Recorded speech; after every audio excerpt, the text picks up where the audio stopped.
Welcome back to Nikki Woo Cozy Stories. I'm your host, Nikki. Tonight, we continue our cozy retelling of Anne of Green Gables, Episode 5, Bosom Friends. So settle in and let the story begin. The soft light of the late afternoon rested quietly in the east gable room. Outside the window, the orchard shimmered beneath the slow warmth of early summer. Apple branches stirred gently in the breeze, and somewhere, beyond the pasture, the brook moved softly through the trees, hidden but always faintly heard, if one listened closely enough. Inside, Anne Shirley stood solemnly at the foot of her bed. Before her lay 3 new dresses spread carefully across the quilt. Marilla stood nearby, watching with practical satisfaction. "Well," she asked at last, "how do you like them?" Anne didn't answer immediately. She looked very carefully at the dresses. One was made of sturdy brown gingham, sensible and strong enough for everyday wear. Another was black and white sateen, neat and proper for Sundays. The third was a stiff blue print in a shade Anne privately found rather sorrowful. Marilla had sewn every one herself. The stitches were neat, the hems were straight, the sleeves— Anne's face fell just a little. The sleeves were perfectly, hopelessly plain. At last Anne folded her hands together. "I'll imagine that I like them," she said soberly. Marilla looked offended immediately. "I don't want you to imagine it," she said briskly. "Oh, I can see you don't like them. What is the matter with them? Aren't they neat and clean and new?" "Yes," admitted Anne. "Then why don't you like them?" Anne hesitated. "They're—" she began carefully, then reluctantly. "They're not pretty." "Pretty?" Marilla gave a little sniff. "I didn't trouble my head about pretty dresses for you, Anne. I don't believe in pampering vanity. Those dresses are good, sensible, serviceable dresses, and they're all you'll get this summer." Anne listened quietly. Outside, sunlight flickered softly across the orchard grass, while the breeze shifted the curtains at the open window. "The brown gingham and the blueprint will do for school when you begin," Marilla continued. "And the sateen is for church and Sunday school. I expect you to keep them neat and not tear them. You ought to be grateful to have anything after those skimpy old things you've been wearing." Anne turned quickly. "Oh, I am grateful," she protested earnestly. Then her voice softened. "But I'd be ever so much more grateful if you had just made one of them with puffed sleeves." Marilla blinked. "Puffed sleeves?" Anne clasped her hands together. "Puffed sleeves are so fashionable now," she said wistfully. "It would give me such a thrill, Marilla, just to wear a dress with puffed sleeves." She said it with such aching sincerity that even the room itself seemed briefly to pause around the sorrow of it. For Anne Shirley, puffed sleeves were not merely sleeves. They belonged to the beautiful girls. Girls who were admired, girls who fit easily into the world, girls who were not painfully aware of red hair and freckles and plain clothing. Marilla, however, remained unmoved. "Well, you'll have to do without your thrill," she said firmly. "I hadn't any material to waste on puffed sleeves, and I think they're ridiculous-looking things anyhow. I prefer plain, sensible ones." Anne sighed deeply. "But I'd rather look ridiculous when everybody else does," she said mournfully, "than plain and sensible all by myself." Marilla shook her head. "Trust you for saying such a thing."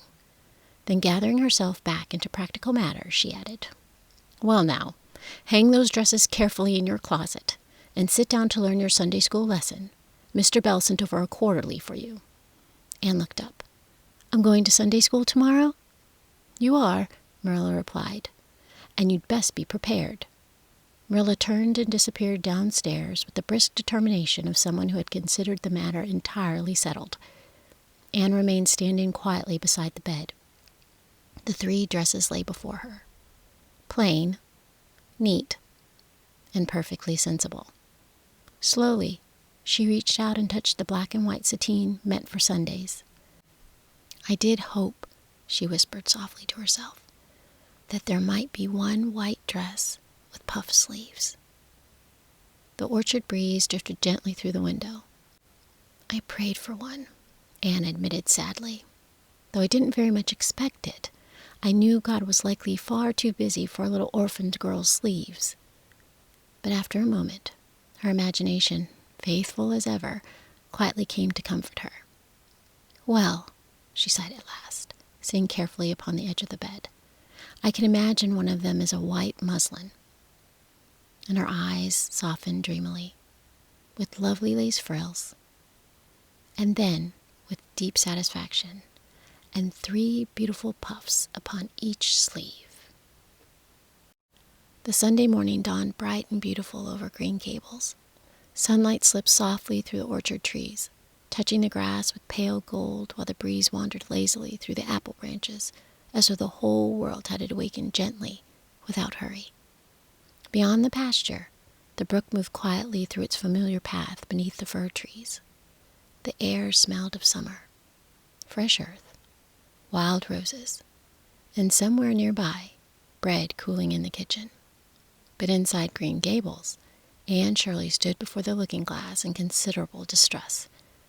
She was dressed for Sunday school. Marilla had braided her vivid red hair as neatly as possible, though no amount of careful brushing ever seemed capable of persuading it to be in true obedience. Her new black and white sateen dress fit properly, sensibly, hopelessly.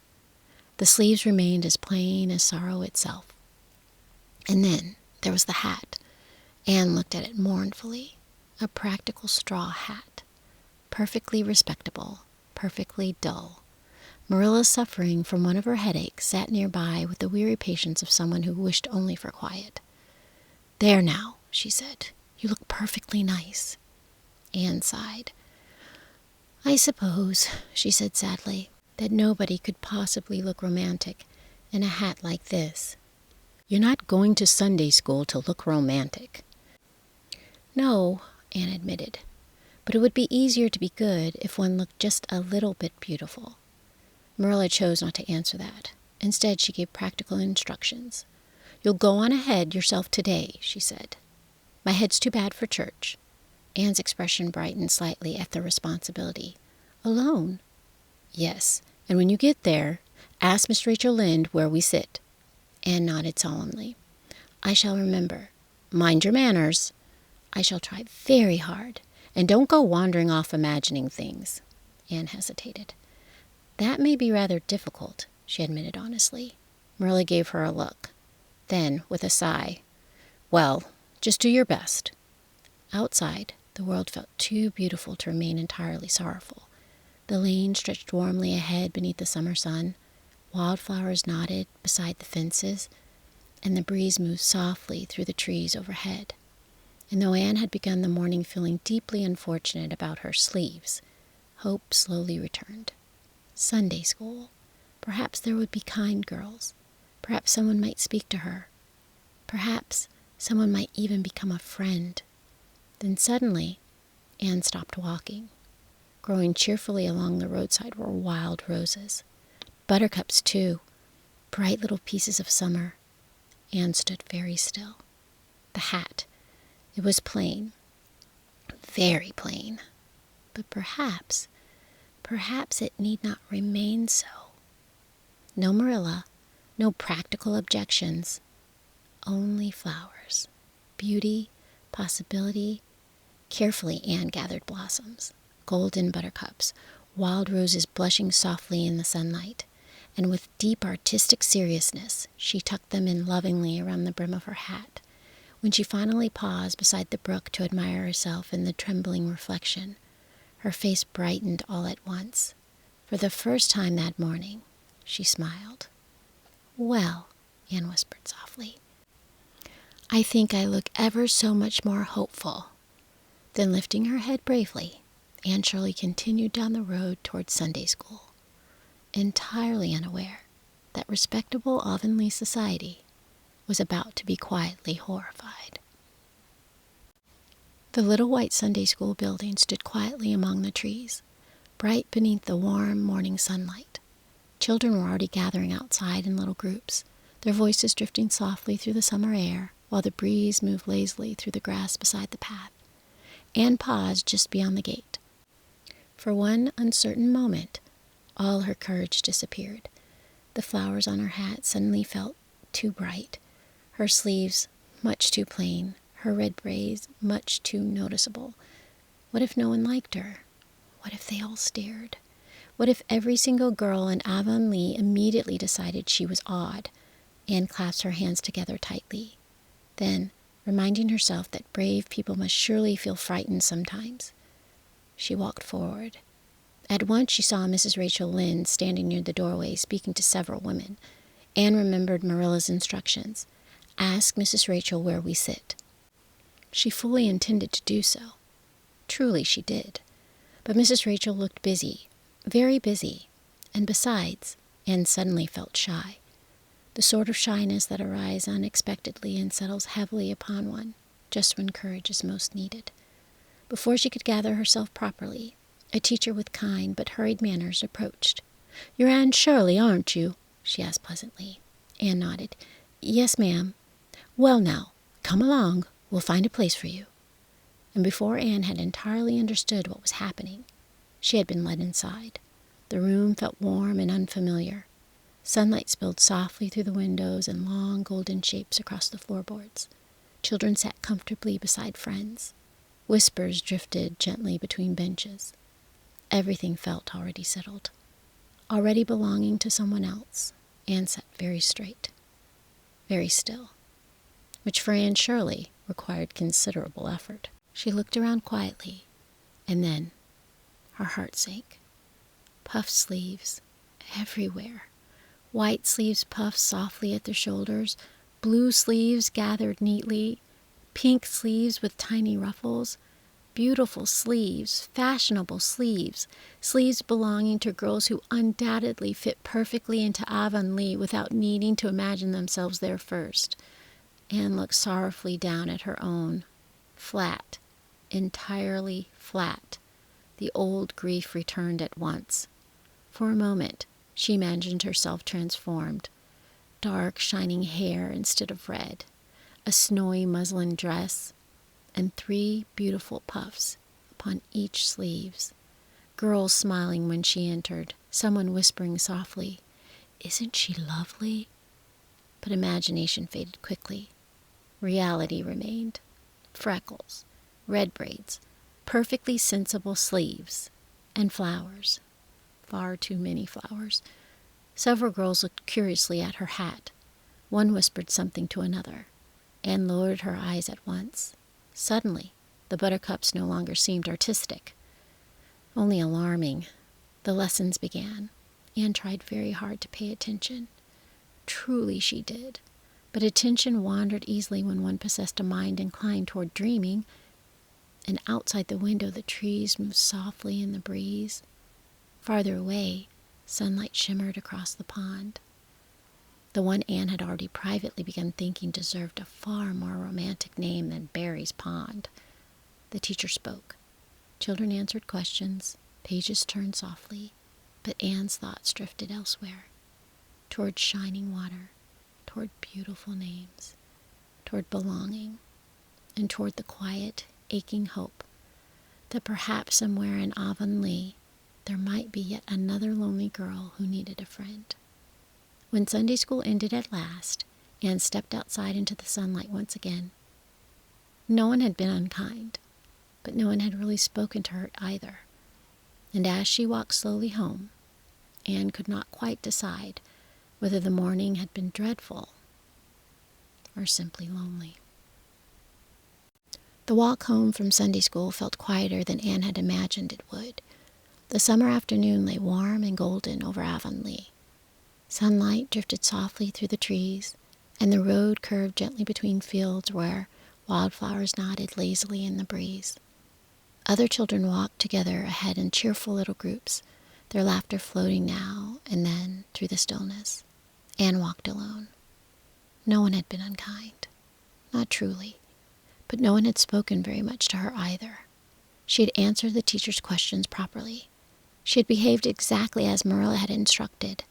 She had remained perfectly respectable, despite the sorrow of her sleeves. And yet, the whole morning had left her with a curious feeling of loneliness she could not entirely explain. At last, Green Gables appeared ahead through the orchard trees, peaceful beneath the afternoon sunlight. Smoke drifted lazily from the chimney.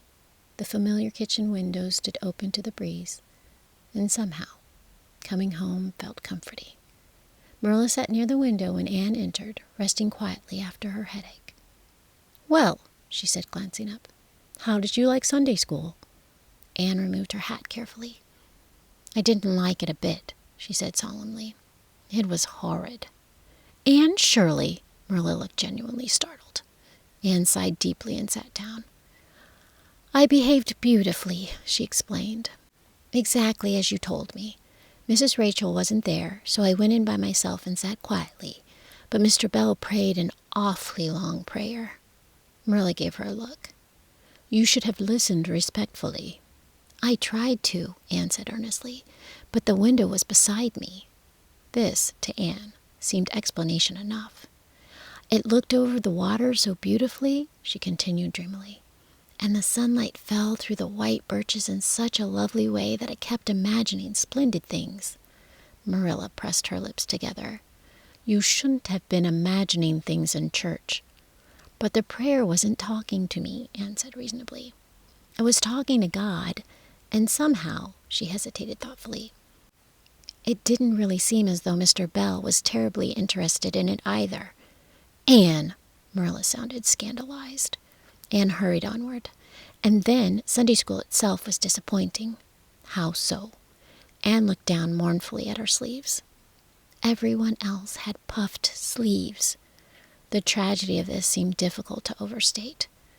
"Every single girl," Anne continued sadly.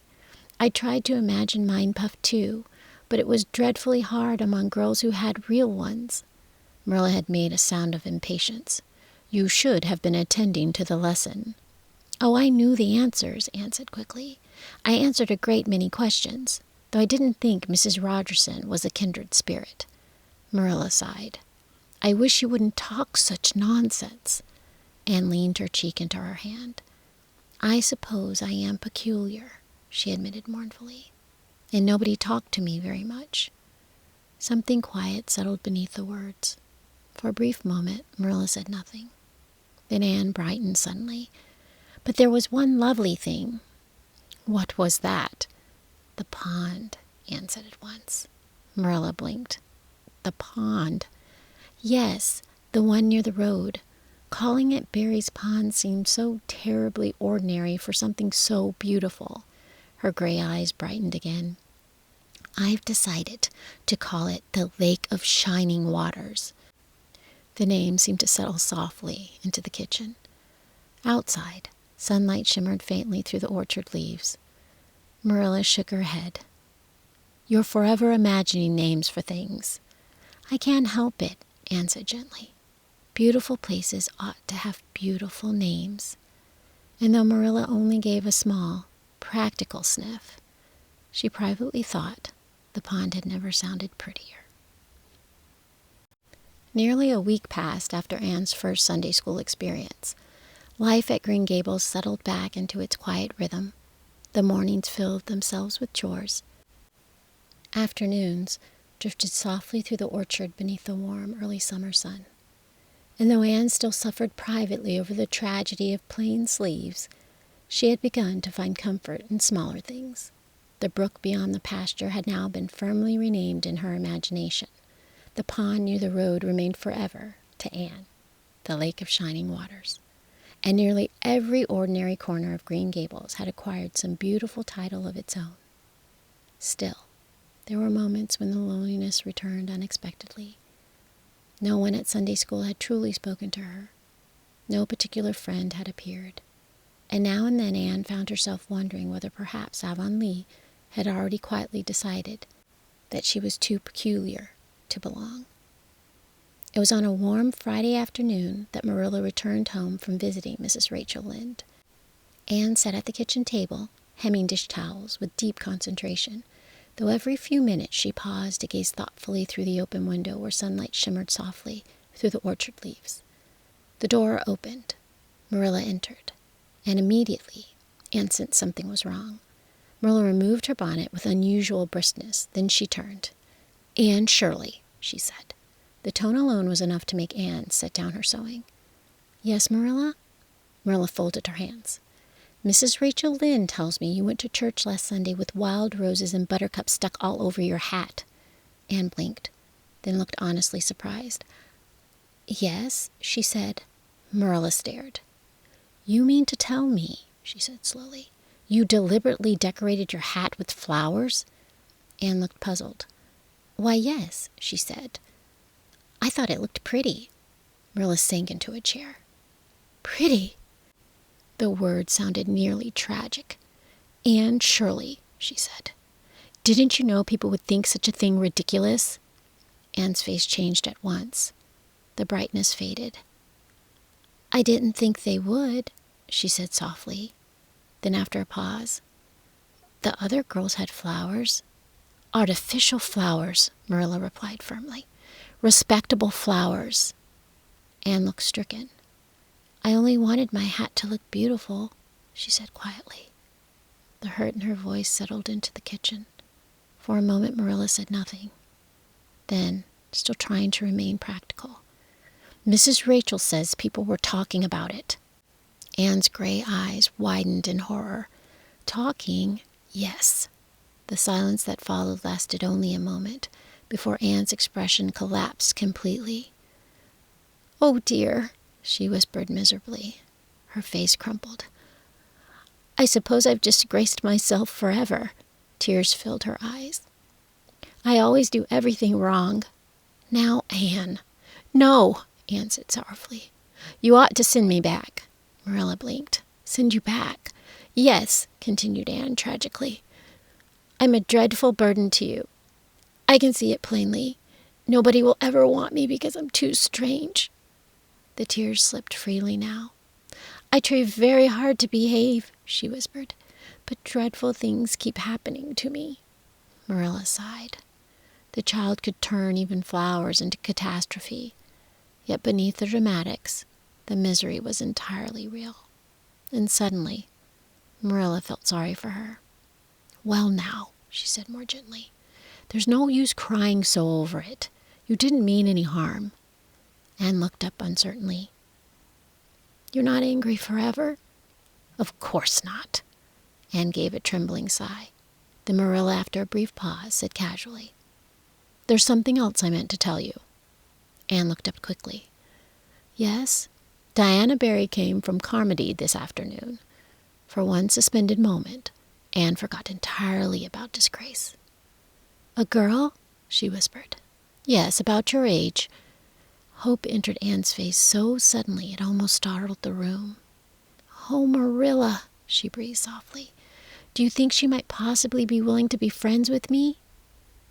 And just like that, the whole world seemed full of possibility, once again. The walk to Orchard Slope felt much shorter to Marilla than it did to Anne. Marilla moved with practical purpose along the narrow path that crossed the brook and climbed the fir-shadowed hill, her thoughts occupied with the skirt pattern she hoped to borrow from Mrs. Barry. Beside her, Anne fluttered between excitement and dread so completely that she scarcely knew what to do with herself. "Oh, Marilla," she burst out suddenly, clutching at her hands. "I'm frightened. Now that it has truly come, I'm actually frightened. What if Diana doesn't like me? It would be the most tragical disappointment of my whole life." Marilla cast her a sidelong glance. "Now don't get into a fluster," she said briskly. "And I do wish you wouldn't use such long words. They sound so funny in a little girl." Anne looked solemn. "But it is a long feeling," she said softly. "Small words don't seem large enough for it." Marilla suppressed the faintest twitch at the corner of her mouth. "Well, I suppose Diana will like you well enough," she said. "It's her mother you've got to reckon with. Mrs. Barry is very particular." Anne's expression grew instantly grave. "If she doesn't like you," Marilla continued, "it won't matter much how fond Diana is. If she's heard about your troubles with Mrs. Lynde, or about church with buttercups all over your hat, I don't know what she'll think of you." Anne pressed her lips together anxiously. "I shall try very hard to behave perfectly," she promised. "I shall not say anything startling, unless perhaps something startles me first." "For pity's sake," Marilla muttered. "The child's trembling." And trembling Anne certainly was. By the time Orchard Slope came into view, beyond the trees, her face had gone pale beneath her freckles, and she walked with all the solemnity of someone approaching her own fate. "Oh, Marilla," she whispered as they reached the lane, "you would be excited too if you were going to meet a little girl you hoped might become your bosom friend, and whose mother might not like you."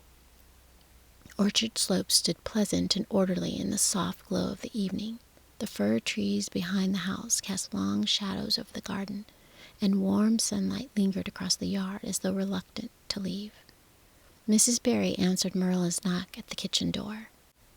She was tall and dark, with black eyes that missed very little and a mouth that seemed quite determined about everything. Though perfectly cordial, she carried herself with an air of someone who expected children to behave properly, without discussion. "How do you do, Marilla?" she said warmly. "Come in.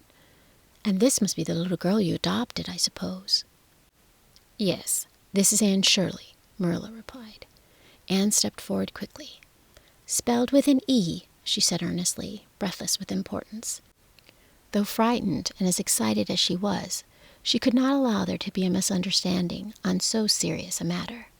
Mrs. Barry, either not hearing or not entirely understanding, shook Anne's hand kindly. "How do you do?" Anne drew herself up straight.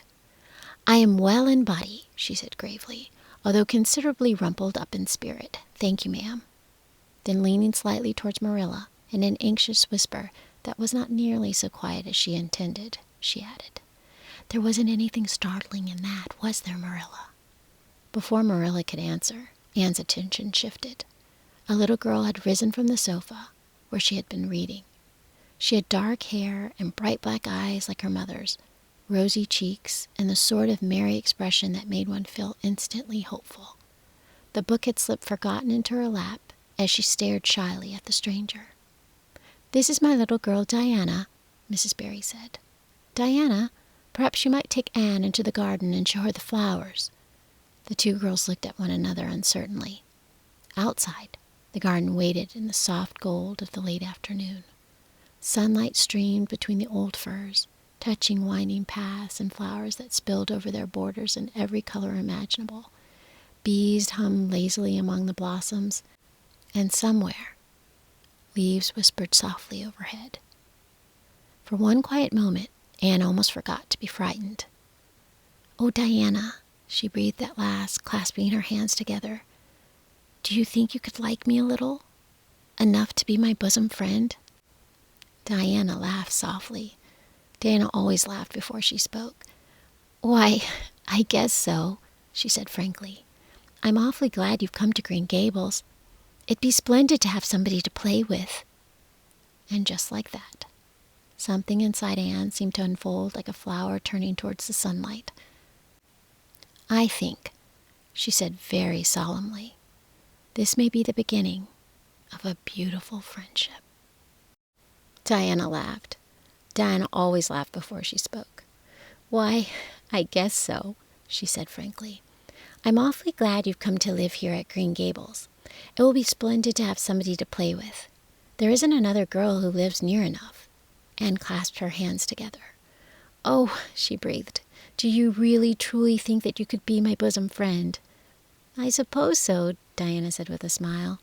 Anne stepped closer, her gray eyes shining. "But will you swear to be my friend forever and ever?" she asked eagerly.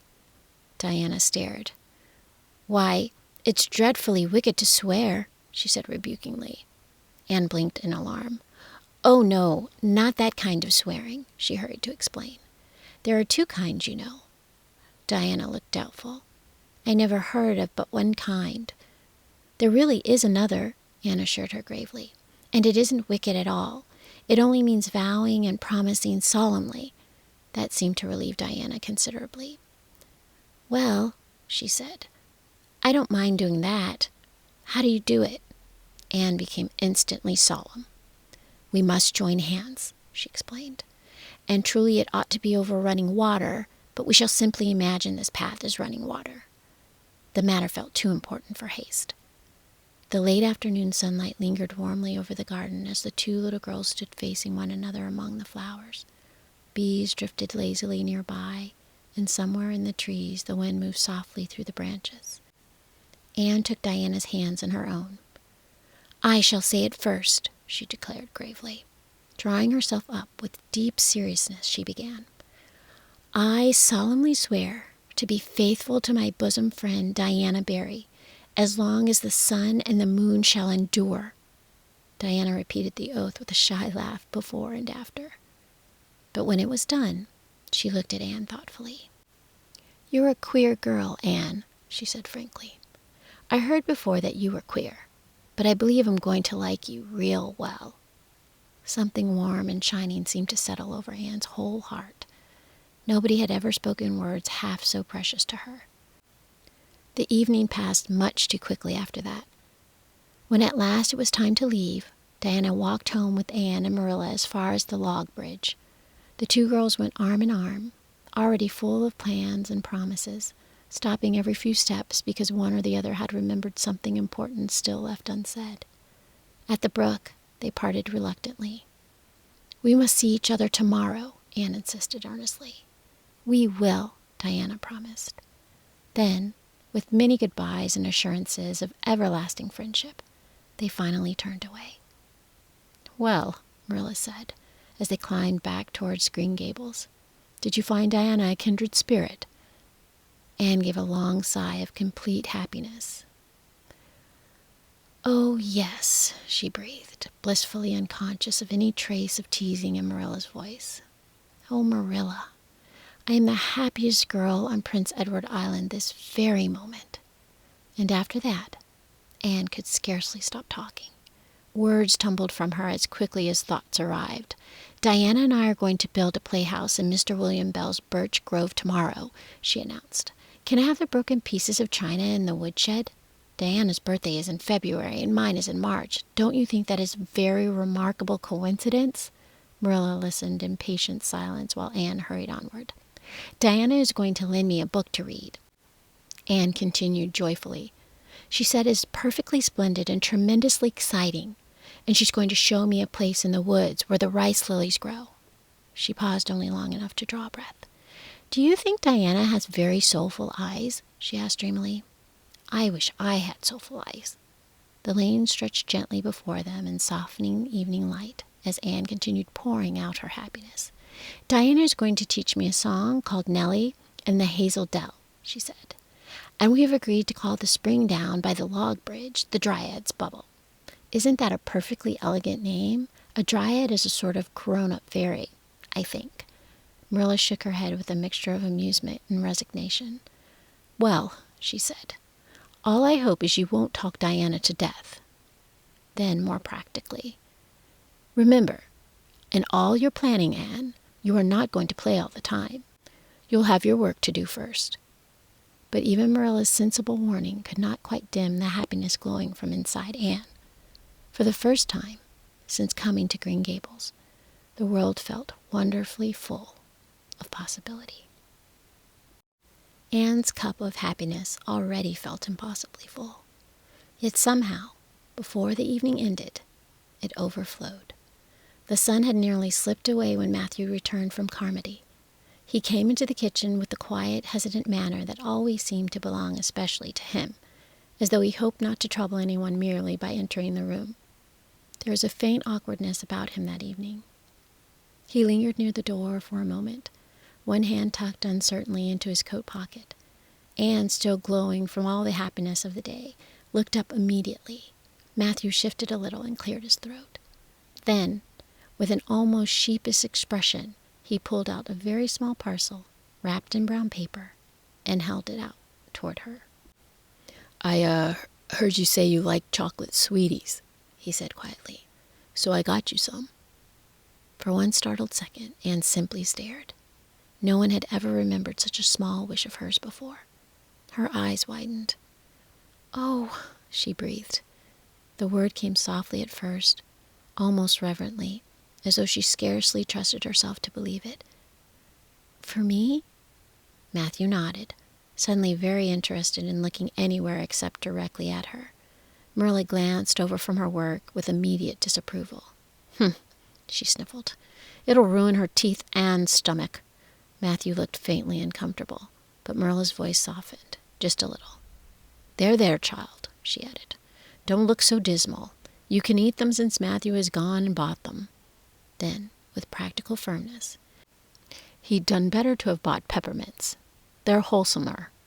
But mind now, you're not to sicken yourself eating the whole parcel at once. Anne clasped the sweeties to her chest as though they were a treasure. Oh, no, indeed I won't, she promised eagerly. I shall only eat one tonight. Then her face brightened suddenly with another thought. And can I give Diana half? Can't I? Matthew looked up at that. The other half will taste twice as sweet to me if I give some to her, Anne continued earnestly. It is delightful to think that I have something to give my friend. She lingered over the last words as though they were too lovely to hurry. My friend. The words still felt wonderfully new. And somehow, after all the loneliness Anne had known, saying them aloud made the whole world seem brighter. Later, when the dishes had been finished and the evening settled quietly around Green Gables, Anne carried her precious parcel of chocolate sweeties upstairs to the east gable. The house had grown peaceful. Outside, the last light lingered softly over the orchard, and somewhere beyond the window the evening breeze moved gently through the trees. Anne paused beside her bed for a moment, still smiling to herself. A bosom friend. Chocolate sweeties. Plans for tomorrow. The world had transformed itself into something so unexpectedly lovely that she scarcely knew how to contain the happiness of it. Very carefully, she set the little parcel where it would be safe. Tomorrow, she would share half with Diana. The thought pleased her enormously. Then after one lingering look out across the quiet fields, Anne slipped away to bed, her heart far too full for easy sleep. Downstairs, Marilla sat quietly for a long time after Anne had gone. Matthew lingered nearby, with the look of someone privately pleased with himself, though he said very little. At last, Marilla gave a small sigh. I will say for this child, she said, she isn't stingy. Matthew's eyes flickered with quiet agreement. I'm glad for it, Marilla continued. Of all the faults, I detest stinginess in a child. The kitchen grew still again for a moment. Then Marilla set aside her work and spoke more softly than before. Dear me, she said, almost to herself. It's only 3 weeks since she came. She paused. And it seems as if she's been here always. Matthew didn't answer immediately, but something quiet and deeply satisfied moved across his face. Green Gables without Anne? No, he couldn't imagine it. Not now, not ever. Marilla shook her head, catching sight of Matthew's expression. Now, don't be looking I told you so, Matthew Cuthbert, she said with mock severity. That's bad enough in a woman, but it isn't to be endured in a man. Matthew's eyes crinkled slightly at the corners. Marilla gave one last little sigh.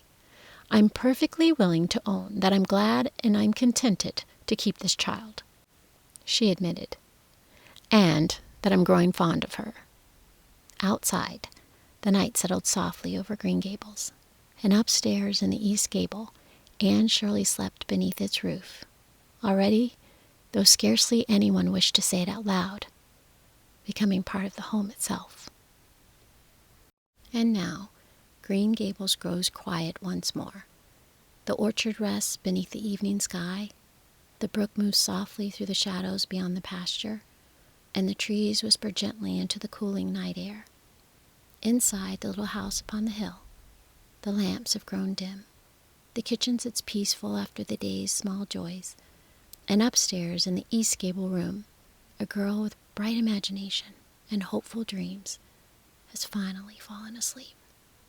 Tonight brought something new, a friend, a hand held in promise. a happiness so large it had hardly seemed possible to contain, the kind of happiness that arrives softly after loneliness has lingered far too long. And though Anne Shirley may not fully know it yet, something gentle has begun to change. The house no longer feels quite the same.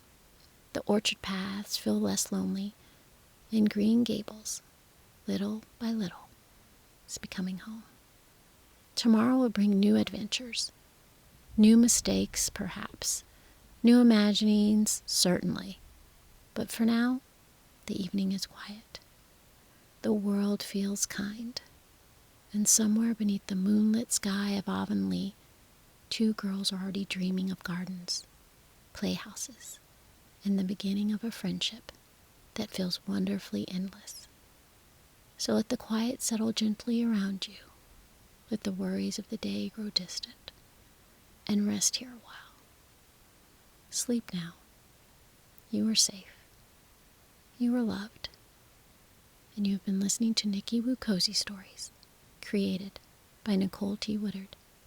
May your dreams be gentle, and your sleep be deep.